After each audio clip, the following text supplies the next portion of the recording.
every week there are at least 2 to 4 games that are pixel flow alike being released. Yep. Why is that? Why are people keep pulling this out? Do they think they're gonna win?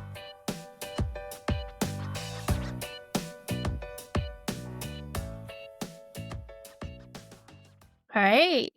Welcome back to Girls on Games, where we nerd out about game and app industry. And as the name suggested, the Girls on Games podcast aim to highlight stories of women that are building products, operations, and community in mobile. I'm Tracy. I'm Jun. And now, as you notice, we are speaking in English today. So the reason is because we have two extremely special guests. So please welcome our guests, Guy and Linh from Supersonic. How about give it a try? Let's start with the introduction. Sure. Guy, you first. Lynn, me first. Okay. Thank you. So, my name is Guy. I'm a game designer here at Supersonic for the past, let's say, year and a half. Previously, I was a game designer at Plarium, so I come from a background of mid-core gaming all the way up to casual, hyper, hybrid casual gaming. And nowadays, also, I'm running the core studio program at Supersonic, where we also enroll new studios, mostly at our focus, at the current focus of Supersonic nowadays. So this is me. Back to you, Lynn. Yeah, thank you guys. So hello everyone. I am Ling, publishing manager from Supersonic Unity. I have 5.5 years in the industry, and as publishing manager, I work with partner studio, especially in Vietnam, to showcase their strength, explore new opportunity. And as a local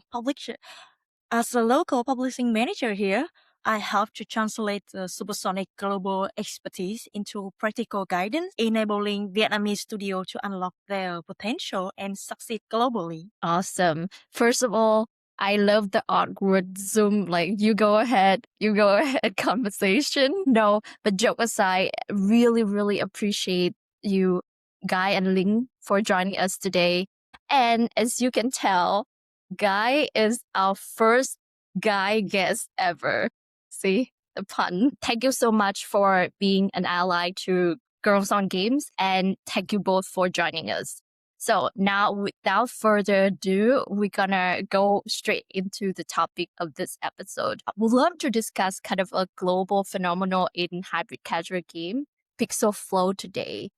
We'll do some teardown and then also kind of share the perspective of a publisher like Supersonic into hybrid casual and advice for younger indie teams, right?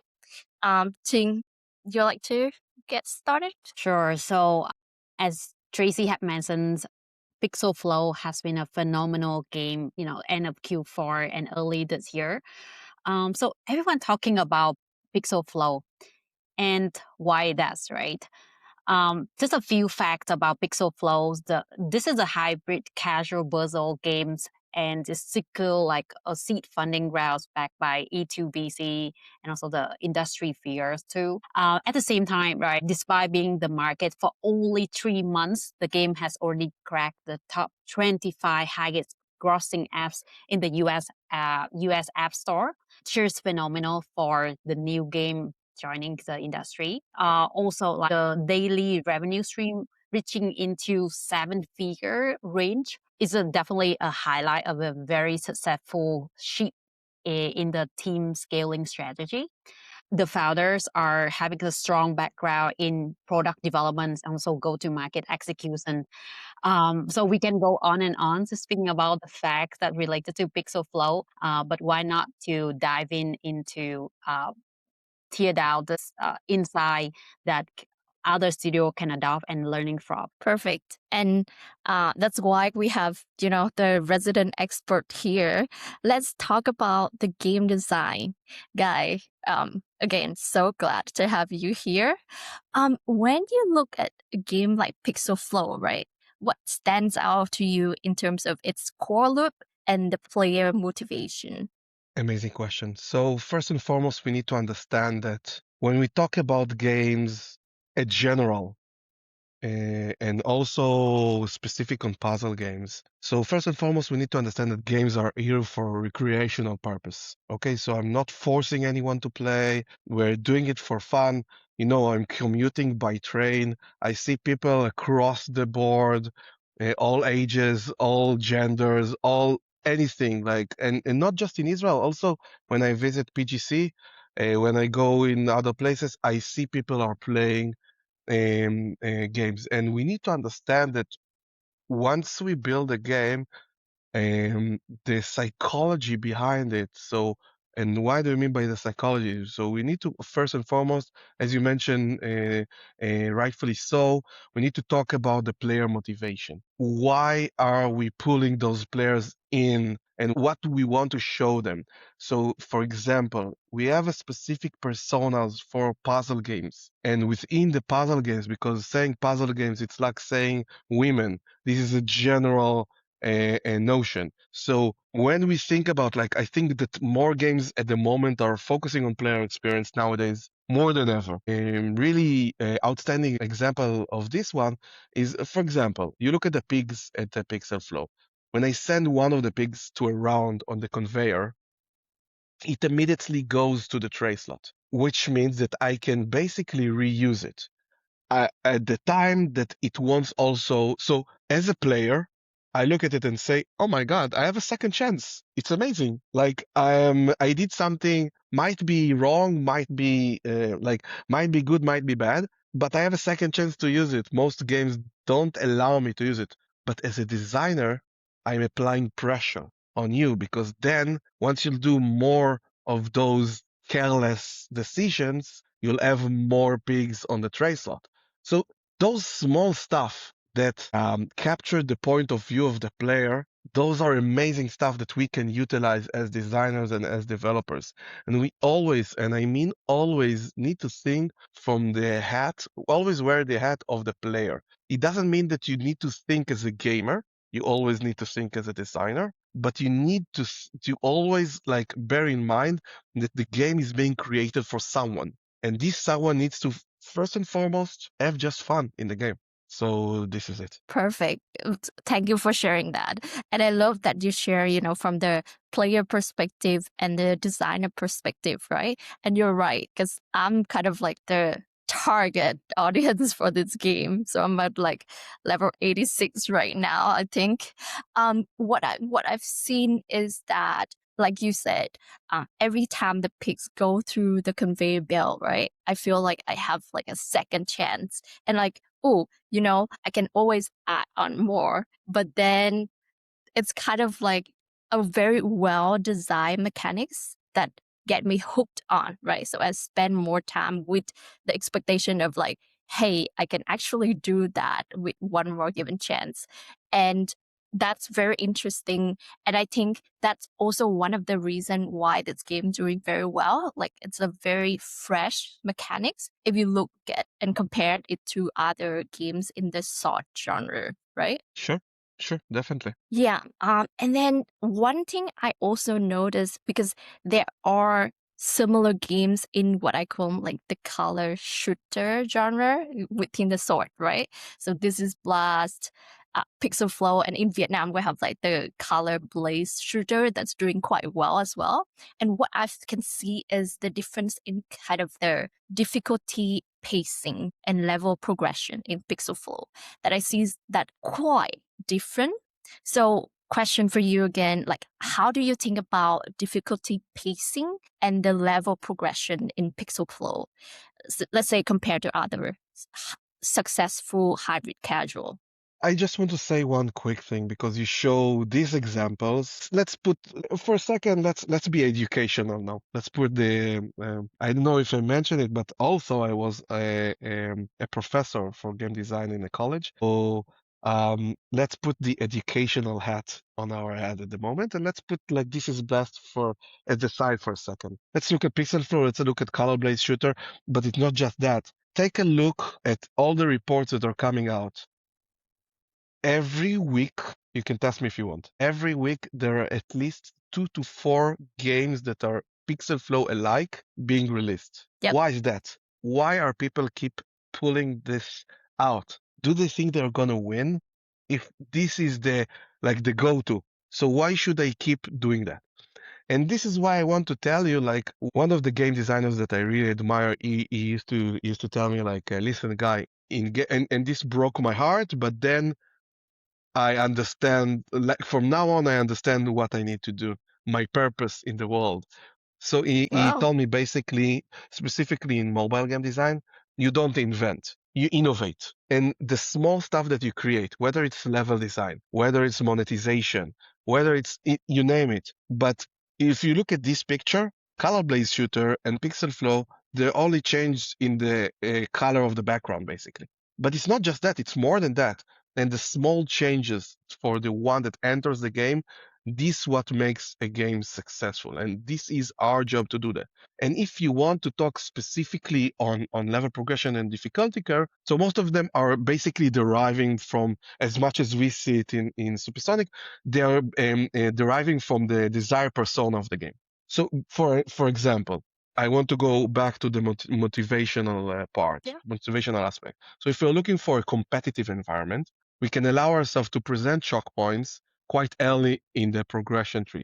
For example, look at all of those. Okay, let's go for a known example. Color Block Gem, they showed the choke point basically on level 10, 15. They're already squeezing the lemon. If you compare it to other hybrid casual that are more close to the casual end, because there is a spectrum. Yeah. So games that are more close to the casual end, so players will swallow much more levels before being presented with the choke points. So look at, for example, look at a game like Magic Sword, for example, which is also considered to be hybrid casual, but you will face the difficulty only on level 70, 100, once you will really establish the game. So it all depends on the persona, also the user acquisition that stems out of it, and a lot of those are being driven from it. So whether it's monetization wise, game design wise, level design wise, etc. Wow. Thank you. That's super insightful. And I like the way you think about it, as in, because if there's already a market for it, and, like, players are different, right? Someone like me that probably like more the introduction of the top point earlier on in the game compared to someone who just want to relax playing the game, that want the difficult curve to be kind of flatter. So there's room for everyone in this kind of mechanics. I think that's what you pointed out. Let's move on to the UA side of things. Yeah, this is my favorite part. Thank you, Tracy. And guys, your insight is amazing. And again, it's like even before talking about UA strategies of marketing, right? Again, I think this is a kind of product-less growth. Because again, right, you can burn a lot of money into UA, into acquire new user. But let's say if the user doesn't love your games, then they will eventually leaving your game anyways, right? So I think this is right. Like these are not Pixel Flow is not built by novice kind of game developer or like game designer. They are deep like skin in the game for like years, right? And when they are launching the game, they are very much confident that they will win this game, right? So I would say from the first glance of what you are seeing on their screenshots, the icon, those are, you can tell that they are knowing user very deeply. And at the same time, right, like from what I have been researched so far about Pixel Flow regarding the UA strategy, there are a few shocking facts. Again, they actually skipping the testing phase, like skip testing and testing, but more focus on the scale up stage after they fighting their kind of product that able to scale up. Yeah, and they focus on that. As Guy mentioned, right, a lot of companies just try to launch a similar product, or like a lot of them like will launch like a few of them at the same time and see which one able to scale up. But with this Pixel Flow game, they actually just focus on Pixel Flow and scale this game. Yeah, so I think this laser focus to scale up the game is also a part of their strategies, and having this amazing result in their, like being the top 25 in the US market in just 3 months. That say a lot, right? But then speaking specifically about their UA strategy, I imagine it's like a flywheel, right? Where firstly they scale with the volume, so it's and then learning and then create better creative, and then like having like try to balance their CPI at the ROAS with the volume of user that they have, and having that like as a loop, I would say. And a few things that I think definitely other studio can learn from is that first of all, they scale up not with their own budget, but they have funding. So for sure, if you want to scale up to a certain level, thinking about getting funding, having a very polished product is good, but not scaling up with scarcity mindset. I think this is the thing that a lot of studios in Vietnam have, particularly, right? They have to see ROAS first before scaling up. However, with puzzle game, I would say it will take 90 days nowadays at least, or 180 days, right? If you want to build up your user base and not just focus on ROAS very early on. Yeah. I just Yeah. chiming into that. I think funding or working with a publisher, right? Yeah, for sure, for sure. I think that equal on that too. Another thing that research about their UA strategies, they actually using a technique called like using gray zone kind of creative. So what does it mean, right? They use kind of unauthorized, similar IP creative. I would say it's quite controversial here. Again, it's work in this case, right? Basically, the user can recognize the similar characters. I wouldn't name exactly what or who, but by leveraging this kind of gray zone creative, they can also leverage their popularity as well, and also lower CPI, which is very crucial, right? To able to acquire user with volume, and lower CPI. Another thing that when you're running ads, for sure, the volume of ad creative that you're pulling is also equally important with the game that you design, right? So now, when you research about how many creative that they have, the huge volume of playable ads, testing again and again, definitely create that boom in terms of volume that they able to acquire in such a very short time. Yeah. At the same time, right, a lot of UGC, user generated content, have been used in this case. If you search on YouTube, on TikTok, you can find a lot of creative that generated by either end user or influencer in the industries. And again, they also use a lot of things that actually generated from the color of the game, where it's actually quite difficult to overcome some of the level, right? So there are a lot of video that you can search on YouTube and TikTok of how to overcome this. When you scale up, you will have a lot of data to optimize, to testing, to uh, put input against in your creative, in your growth strategy. Overall, I would say the approach that they are using definitely is a guidebook for everyone want to running puzzle game. Yeah, I've heard that it's more than like 3,000 creatives per week, which is also crazy, right? Just the amount of the perspective, but also just to add on, because like their teams already succeeded with like games like Twisted Tangle before, so that was how they can do this. Focuses on one hit this time round. But I think for indie studios, that's gonna be another story, which we will ask for Linh and Guy here for input and advice at the end of the episode. Now, from a design perspective, Guy, what would signal that a game is ready to scale versus still needing iteration? I think mostly you need to look at the tail of the game, like longer retention days, rates and such, like to see how it's behaving over there. Of course, like that is with the desire ROAS numbers, could be a strong indication for the readiness to scale up. But you always need to be like wearing the stethoscope and to see whether or not it's changing, it's going down, it's going up.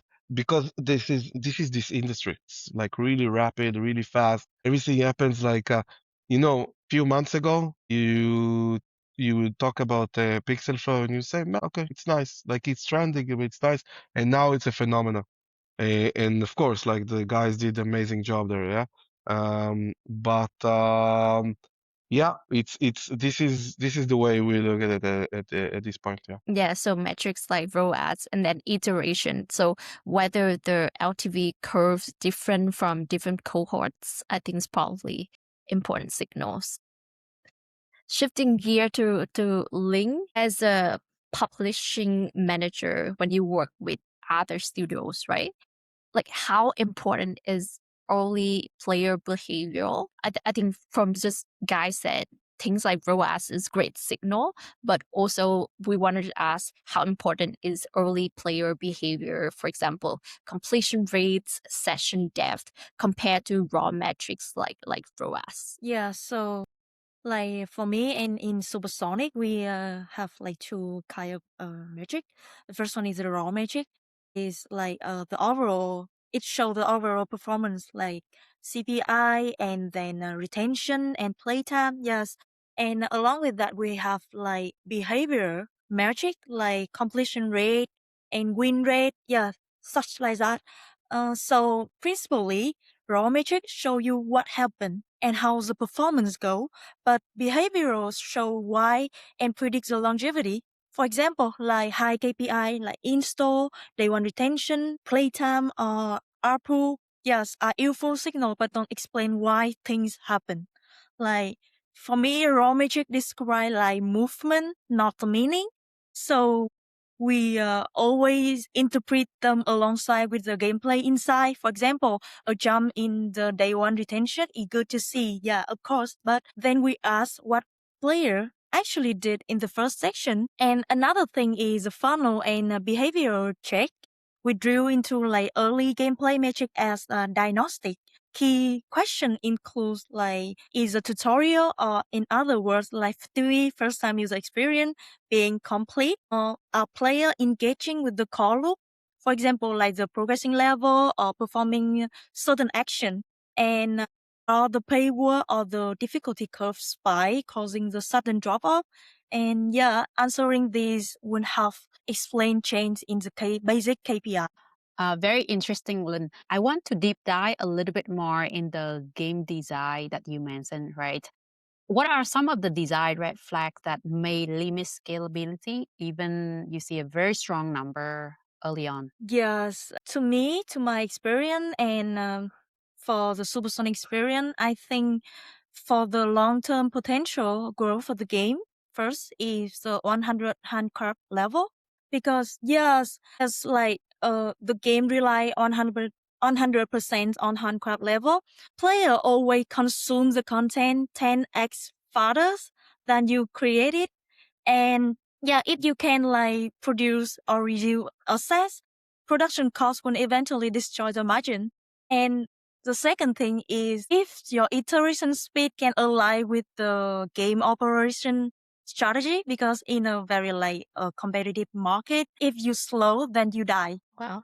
Yeah, this is very super insightful. I think speed, right? And I think automation of content as well, because you probably need like prototype like 50 to 70 levels, but then from prototype to launch, then after launch you have to be iterate way faster. And I love what you said about behavioral metrics and the raw metrics, right? The raw metrics is just like kind of like a goalpost, whereas behavioral metrics is explaining how that you can improve and reach that goalpost. Excellent insight. And then now I think I'm gonna move to the most exciting part for me as a monetization nerd, right? What I've seen is that sources like Sensor Tower that we've seen like somewhere from 10 to 13 million a month doing on IAP for Pixel Flow, but in a lot of interviews, the Pixel Flow team actually stated that they're doing like 7 figures, so more than 1 million revenue per day, combine ads and IAP, which quite impressive. So what I've seen is that to be able for like a new game that launched less than half a year ago, that currently sitting in the top 5 grossing game in the puzzle genre, and even way like surpassing other, OG sort games is quite impressive. And for the economy playbook, I feel like they're doing quite good job. So as a lot of, like hybrid casual or just casual games, right? Because the core loop is very simple. So they also have like simple sorts and sync. So sort is like coins every level, and then there's sync. That's when I love like the talk about the chalk points in like the game design, right? So sync here is very controlled, but inflation, like you have sync inflation. So if you fail the first time, you want to retry, it costs you 900 coins. And then if you want to try the second time, it increased to 1900 coins, so on and so forth, right? This is very like kind of textbook hybrid casual because it's shorter time frame. So you have to have more shot factor and you be able to, for like a better word, kind of like squeeze a bit more in terms of economy. And on the IA side, they introduce friction. So like from certain level, I believe it's level 10, they introduce interstitial. And what I've seen is they're doing more aggressive than other games. So other games, there's one interstitial every time you complete a level. But here, even if you fail, there's one institutional ad. And that's also where they introduce the kind of like ad removal package as well, right? So that's quite interesting in terms of how they are accelerating and monetize quite effectively. But one thing I love about this game is really the clear IAP versus rewarded ad separation in terms of value. So for IAP, it's like hard value, like in terms of progression. They can give you powers or retries, right? But for rewarded ads, it's only soft value, like things like you can get more live or you can get like double coins. So I think it is something that like newer developers to this genre can learn. So Guy, what's the misconception that you've seen about hybrid casual design that you see frequently when it comes to economy or business model? There are many. You don't even know. But basically, I was in one of the conference. I think it was 2 years ago, 1 year ago, I was at Berlin, and people kept asking like, "Hey guys, what is hybrid casual?" Still, we are at the day we're still asking, "What exactly is hybrid casual? What is this magnificent beast?" And I think that to answer this question, I think we need to understand that hybrid casual first and foremost is a business model, much like hyper casual was. Mostly, it's relevant. It's relevant mostly for monetization structures. I'm also a monetization geek. Kudos to us. Every game basically that can withstand a dual monetization structure will probably be considered as a hybrid casual game. But alas, it's not just to present like to throw at people IA and IP.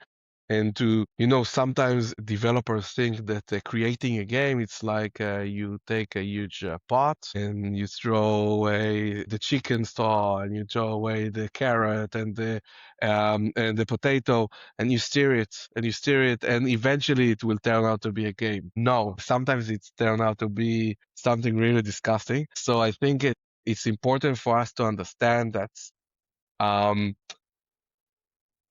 we need much like we did here in Supersonic, we create the foundation to lay the ground for a stable monetization structure. So for example, in our games, we start from a strong add-on that will later and gradually be transformed to, much like we did in Unravel Master, that will later be transformed into IAP. But you need to have a strong basis of core of action, and again, it also depends on if you have been funded, sorry, if you are working with a publisher, if you're working alone.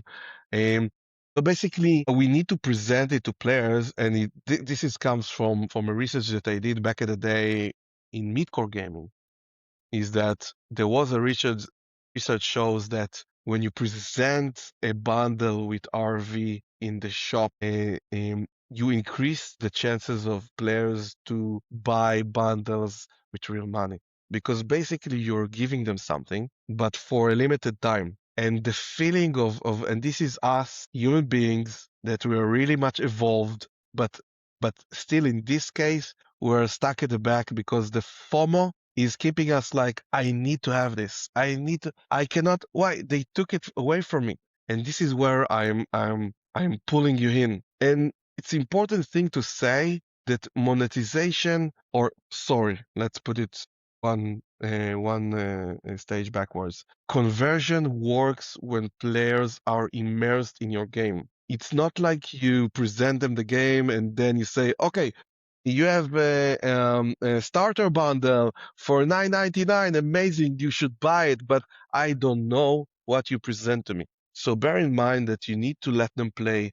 You need to let them enjoy the core gameplay. You need to let them be inside it. And this is why, for example, some puzzles show time-based levels, but some puzzles also show like a different approach, and then levels are longer and harder. And as much as you're immersed in the level, this is why basically we're creating also a dynamic difficulty curve in order to fetch you in the correct timing. So this is how it is. Right. I love that. This principle that I usually tell my clients, that it has to be right time, right place, and right value. Exactly what you just said, right? The exchange of value. Players would not just convert just because you have the packages, but you have to present value first. And I love that the example that you said from the research, right? When you have RV rewarded ads for them just to try on and see what the value exchange actually is. Then when they get used to it and you take it away from the user, that's where the FOMO is actually created. And that's where, people get hooked on, and then conversion rate's gonna be higher. So I've often got this question a lot from game designers or monetization manager, right? Like, should I limit ads and push for IAP, or should I just let the players watch ads as freely as they can? I think they're asking the wrong question, like you said, right? They have to let the players experience the game and then immerse in it, see what the value is, and most importantly, the value for ad and the value for IAB have to be quite significantly different to make sure that one does not cannibalize each other. Exactly. And for Ling, like at a high level, what qualitative signals do you look for when you evaluating whether a game has a long-term potential or not? Just speaking about like business model and economy, yeah. Yeah, so for me, from a publishing manager perspective, like for me, three things. First is a product, and then it's a vision to grow the product further, and then the team. Yeah, firstly, we always start an MVP test to see how the performance going, like early engagement, retention, and also marketability. Firstly, all the game have to own a very fun core gameplay, a simple, intuitive core loop that player actually enjoy and if the game feel good to play. And that's often more important than any short-term start. And as Supersonic, we don't just purely on just day one retention. What matter most is the feeling, the fun, and the strong potential to growth of the game. And then we will have the retention. We need to find the evidence that player will return. And this means like hook or emotion or the mechanic that naturally pull the player back. For example, like a compelling a progression or rewarding loop or a very like annoying near win situation that keep you replay again and again. Yeah, something like that. And we'd also ask that can the game create motivation that keep player coming back?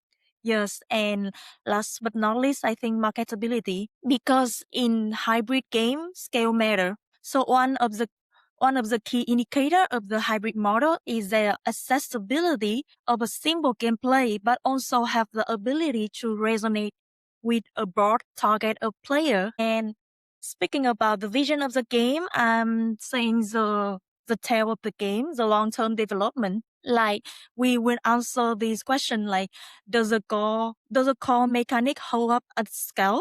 Yes, and we look for the system that algorithmic rather than purely the content dependent. And if the game break or become boring at the level 100, yes, and then it has no long-term LTV. Yes, it's the vision. And for me, a long-term potential game vision require ability on level design, the difficulty control, and on the designing puzzle games that make sense in day 19, day 180, and even more. Yes, and the last one is about the people, the team that we're working with. Production team, iteration speed, I mentioned before, and the deliverable are very important. We evaluate the team, not just the product. Can they ship the weekly updates? High potential game require teams that are capable of rapid iteration to keep up with the content consumption. And in the game operation strategy, especially in a very like competitive market. That's a lot. But at the same time, sound like to me, the team work with Supersonic will be in a good hand because you do your due diligence very well, right? It have to be a very good combination with the team, the product, the vision, and not looking for like short-term growth, but long-term growth. That's why I really get inspired by what you have been sharing. Yeah, exactly. Yeah. And like we know that there are a lot of like young studio game builders, app developer gonna listen to this episode. So would love to know your take on what do you think about other publishing company that inspired by other existing games. I mean, copycat in a way, but we're gonna Yes, not gonna say that. it's a very interesting question, and I have like witnessed many controversial topic on that. And I think the inspiration of copycat game, yes, as you're saying, they can cut both way. They do have the pros and the con, and the thing is that you choose the right strategy that not only fit with your team, your product, but also the business vision. Yes. Speaking of the advertise the pros, I think they can like have proven mechanic or reduce the market validation cost because to find a very like potential core game, they have to test many MVP. So by just took the idea and create something on top of that, you can save a lot of like market validation costs. So to me, there a very thin line between like inspiration and copycat, or in other words, clone game. But every idea has stuff somewhere, and it's normal to borrow idea from the hit game. But yes, there's always but. The game must have their unique values. Like if the game is inspired by another, it needs like distinctive detail or is in like mechanic layer. You change the control, you change the camera angle, you change the user experience. They are all the theme tweak to stand out. Yes, player generally don't mind the genre similarity. Even two versions of a hyper casual game mechanic can both succeed as long as deliver its own polish and feeling. Yes, and in contrast, there's still limitation if you choose this strategy. First thing is you always have to bear the higher CPI because you always have a mature game and they're already scaling very big in the market. The CPI already high.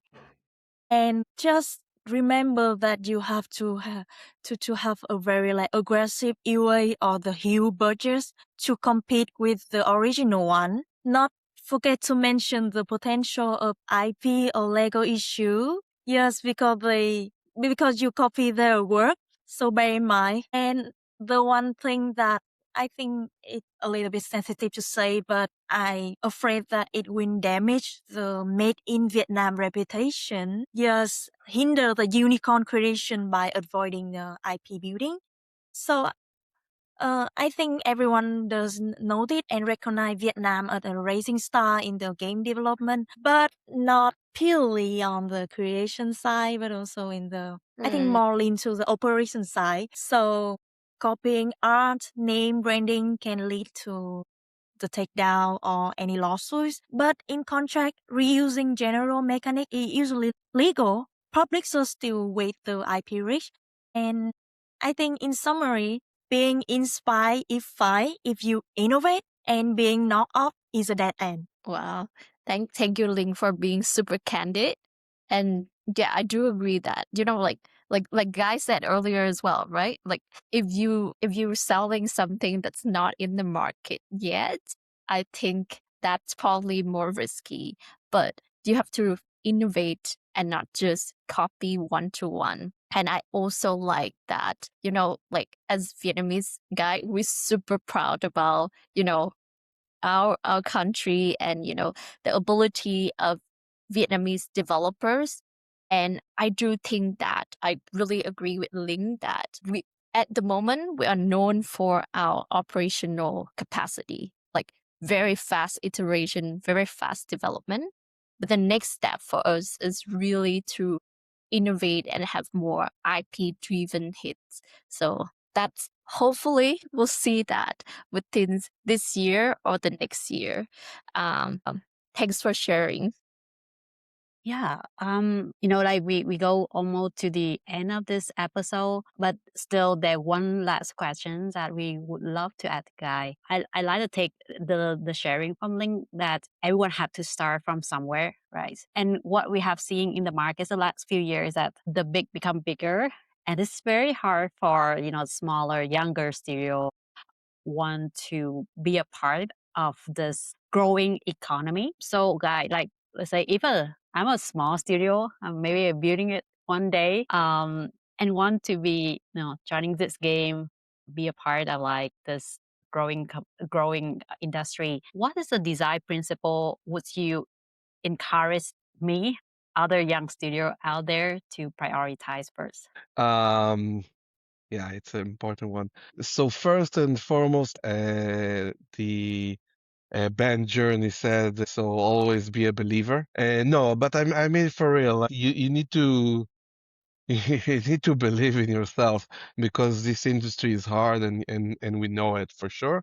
I would suggest on the design aspect, first and foremost, we learn from the games that we are working on that you need to always focus at your core, at least at the beginning of it. And I mean the beginning, it's like at least at the somewhere around the 6 to 8 months of making the game. Don't overthink about, like, you need to put that in your mind, but don't overthink about adding new layers, new features, other elements, because if the core itself cannot sustain without boosters, without obstacles, without live ops, that means it is not digestible enough. It's not like I don't want it as a player. And when working on core gameplay, you need to see it like if it's easy to pick upon and if that is something that is relevant for your target audience.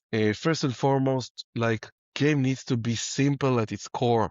Look at the, again, I gave it as an example, like core color block gem. This is a simple game. The fact that it's like intriguing and challenging, you say, oh my God, it's so simple. How come I cannot like finish the level, and then they hook you up. But the game is simple. You look at it, the simple, even the visuals are simple. It's relatable. And even I like it what you said before about the gray zone, because even the Lego bricks here, and we know we saw it, yeah.